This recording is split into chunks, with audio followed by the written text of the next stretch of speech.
एक गांव में एक ग्वाला था। वह गांव की गाय भैंस को खेतों में चराने ले जाता था। ग्वाला अपने इस काम से बहुत दुखी था, क्योंकि भैंसें दूसरे लोगों के खेत में घुस जाती थीं और उनकी फसलों का नाश कर देती थी।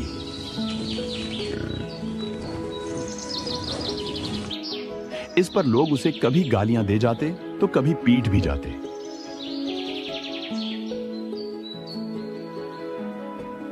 ग्वाला भैंसों से बहुत परेशान था तथा काफी थक चुका था। एक दिन उस गांव में एक कथावाचक ब्राह्मण प्रवचन करने आया। ग्वाला भी कथा सुनने वहां चला गया।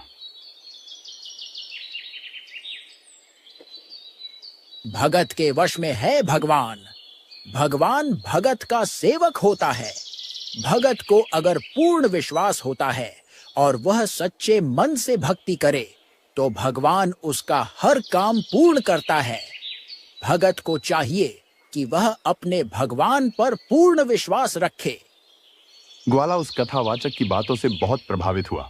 क्या सचमुच भगवान भक्त के हर काम करता है? तब तो मैं भी गुरुजी से आज उस भगवान को लेकर जाऊंगा। भगवान की सेवा कर लूंगा और भगवान मेरी गाय भैंसे चरा देगा। प्रवचन समाप्त होने के बाद ग्वाला उस ब्राह्मण के चरणों में गिर गया। अरे अरे, क्या हुआ भाई? क्या समस्या आ गई? गुरुजी, मुझे वो भगवान दे दीजिए। मैं अपने जानवरों से बहुत परेशान हूँ। क्या? कौन हो भाई तुम? गुरुजी, मैं ग्वाला हूँ। गाय भैंसे चराता हूँ। मुझे इन जानवरों ने बहुत दुखी कर रखा है। आप मुझे एक भगवान दे दीजिए ताकि मेरा सुकून से जीना हो सके। अरे भाई, कैसी बातें कर रहे हो आप? तुम पागल तो नहीं हो? नहीं गुरुजी, अभी आप ही तो बता रहे थे कि भगवान की सेवा और भक्ति करो, वह आपके हर काम करेगा। मुझे तो अब वह भगवान चाहिए, वरना मैं यहाँ से नहीं जाऊंगा। हे भगवान, ये कहां से बला गले पड़ गई? क्या करूं? हाँ, अरे भाई, आप कल आना। कल आपको मैं भगवान दूंगा। आप मैं उसे बुला लेता हूँ। उसके लिए मुझे साधना करनी पड़ती है भाई। ऐसा है क्या? तो ठीक है गुरुजी, मैं कल आता हूँ। चलो, आज तो टली आफत, लेकिन कल क्या दूंगा इसे।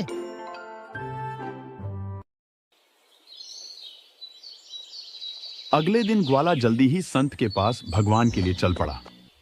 उधर से वह ब्राह्मण जंगल से एक भैंस का सींग ले आता है। उसने उस पर लाल कपड़ा लपेटकर चारों तरफ से धागे से बांध दिया। कुछ देर बाद वह ग्वाला आता है। राम राम गुरुजी, आज मुझे वह भगवान दे दीजिए। हाँ बेटा, ये ले तेरा भगवान। गुरुजी, क्या यह मेरा हर काम कर देगा? हाँ हाँ, कर देगा, लेकिन इसे रोज तुम्हारे भोजन करने से पहले भोजन खिलाना। कुछ दिन में यह तेरा सब काम करेगा। अच्छा, तो ठीक है गुरुजी, आपका बहुत बहुत धन्यवाद। आपने तो मेरी सारी समस्या ही मिटा दी।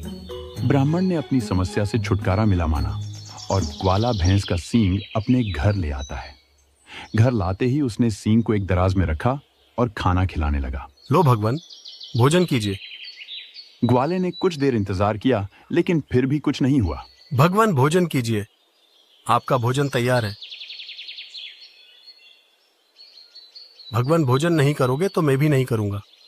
ऐसे में ग्वाले को पूरा दिन बीत गया। अगले दिन फिर वही जिद लेकर बैठ गया। हे भगवान, जब आप भोजन करोगे तभी मैं करूंगा। दूसरा दिन भी बीत गया।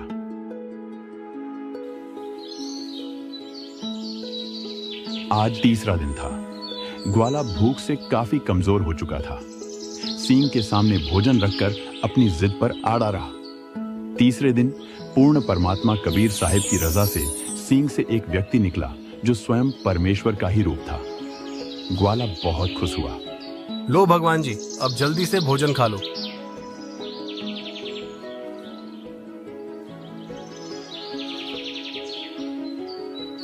फिर भगवान ने ग्वाले को भोजन खिलाया। ग्वाले ने भर पेट खाना खाया।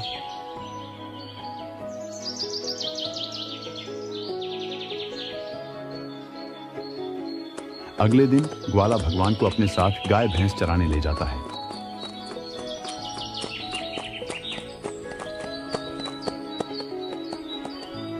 ये लो भगवान जी आपकी लाठी, और अब पशुओं के आड़े खड़े हो जाओ। मैं अब आराम करूंगा। और हाँ, ध्यान रखना, अगर कोई भैंस फसल खाने घुस गई तो आपको ही गालियां सुननी पड़ेगी। भगवान ने लाठी ली और पशु चराने लगे। जब भी कोई गाय या भैंस इधर उधर होती हो, भगवान उसके सामने प्रकट हो जाते।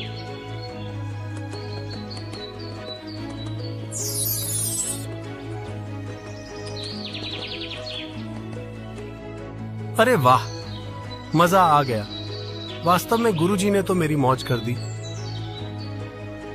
ग्वाला लेट गया। कुछ देर बाद उसे याद आया कि गुरुजी को धन्यवाद तो दिया ही नहीं। ग्वाला ब्राह्मण गुरु को धन्यवाद देने और भगवान के बारे में बताने चल पड़ा। उधर गुरुजी के आश्रम के पास पहुंचा तो ब्राह्मण उसे देखकर डर गया। हे भगवान, ये मुसीबत फिर आ गई और जरूर ये आज मुझे नहीं छोड़ेगा। भाग लेता हूँ। अरे गुरुजी, कहाँ जा रहे हो? हे भगवान, ये तो आ गया। गुरुजी, आपने तो मेरी मौज कर दी। मौज कर दी? हाँ गुरुजी, अब मैं आराम करता हूँ और भगवान मेरे पशु चराता है। अभी उसी के हवाले छोड़कर आया हूँ। क्या? ये क्या कह रहा है तू? हाँ हाँ गुरुजी, मुझे भगवान मिल गए। 3 दिन तक भगवान ने कुछ नहीं खाया तो मैं भी भूखा रहा, और फिर कल वो प्रकट हो गए। कहाँ है वो भगवान? अभी मेरी गायें चरा रहे हैं। अच्छा, तो तू मुझे उससे मिला भी देगा? क्यों नहीं गुरुजी, चलो आपको भी दिखा देता हूँ। दोनों भगवान के पास आते हैं, जहाँ ग्वाला भगवान पशुओं को चरा रहा था। वो देखो गुरुजी, उन भैंसों के आगे खड़ा। ये क्या? वहाँ तो बस एक लाठी खड़ी है। हाँ वही है भगवान, उस लाठी पे ठुड्डी लगाए खड़े हैं। भाई, मुझे तो बस वह लाठी ही फिरती हुई दिखाई दे रही है। भगवान कहाँ है? क्या? रुको, मैं अभी उन्हें बुलाता हूँ। अरे भगवान जी, कृपया इधर आइए। भगवान जी, आप मेरे गुरुजी को क्यों नहीं दिखाई दे रहे? इन्हें बस लाठी ही दिखाई दे रही है। भाई, इसके काम ही लाठी खाने के हैं, तो लाठी ही दिखाई देगी। भगवान की आवाज ब्राह्मण को भी सुनाई दे रही थी। क्यों भगवान, इन्होंने तो मुझे आपसे मिलाया है। मिलाया तो है, लेकिन इसे खुद मेरे पर विश्वास नहीं है। पूछ इसे, इसने क्या किया तेरे साथ पाखंडी ने। मुझे माफ करो भगवान, आगे से ऐसी गलती नहीं करूंगा। क्यों? ऐसा क्या हुआ गुरुजी? आपने ऐसा क्या किया था? वो कोई भगवान नहीं था मेरे भाई। वो तो मैंने तुम्हारे से पीछा छुड़वाने के लिए एक भैंस के सींग को लपेट रखा था। तब पूर्ण परमेश्वर कबीर साहब ब्राह्मण और ग्वाले के इष्ट देव विष्णु जी के रूप में आ गए। अरे नादान, तूने तो सींग देकर इससे पीछा छुड़वा लिया, लेकिन मैं कैसे छुड़वा लेता? सोच, अगर यह भूख प्यास से मर जाता तो तेरा किस नर्क में वास होता। ब्राह्मण ने भगवान से माफी मांगी और ग्वाला भी गदगद हो गया कि उसने भगवान को ऊंचा भला कहा और काम करवाया। दोनों भगवान के चरणों में गिर गए। भगवान उन्हें आशीर्वाद देकर चले गए। ये अनमोल ज्ञान जगत गुरु तत्वदर्शी संत रामपाल जी महाराज के सत्संगों का अंश मात्र है। संपूर्ण आध्यात्मिक ज्ञान के लिए सुनिए संत रामपाल जी महाराज के मंगल प्रवचन। आप संत रामपाल जी महाराज जी के मंगल प्रवचन संत रामपाल जी महाराज एप्लीकेशन पर भी सुन सकते हैं तथा उनके द्वारा लिखी पुस्तकें भी डाउनलोड कर सकते हैं।